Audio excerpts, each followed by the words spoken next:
Cara sudah sampai di rumahnya Pak Sigit. Dean pun ditanyai oleh pengacaranya dan memberikan pertanyaan kepada Dean atau sebuah pilihan. Apakah Dean ingin menceraikan kedua istrinya? Pengacara pun memberikan saran kepada Dean agar memilih salah satu di antara istrinya agar tidak ada yang diceraikannya atau ada dipilihnya.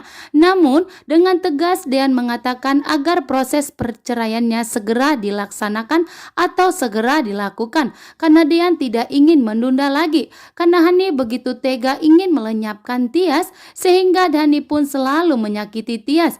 Itulah yang tidak diinginkan Dean. Namun Dean berpikir sejenak. Dean pun ingin memilih Tias sebagai istrinya dan mempertahankan Tias. Namun karena Hani yang selalu ingin mencelakai Tias sehingga membuat Dean pun mengurungkan kembali niatnya. Sedangkan Dean tidak mengetahui bahwa saat ini Tias sedang berjuang di rumah sakit. Tias sedang mual dan pusing, bertanda bahwa Tias sudah positif hamil. Sedangkan Ibu Yuni menyarankan agar Tias agar segera mengecek ke dokter kandungan apakah Tias hamil apa tidak. Namun Dean pun tidak mengetahui bahwa Tias saat ini dalam kondisi hamil. Sehingga dengan tegasnya Dean pun mengatakan ke pengacara tersebut agar segera mengurus surat perceraian terhadap kedua istrinya karena Dean tidak selalu menyalahkan Tias. Sedangkan Tante Wulan berharap agar Dean mengambil keputusan kembali dengan mempertahankan Hani.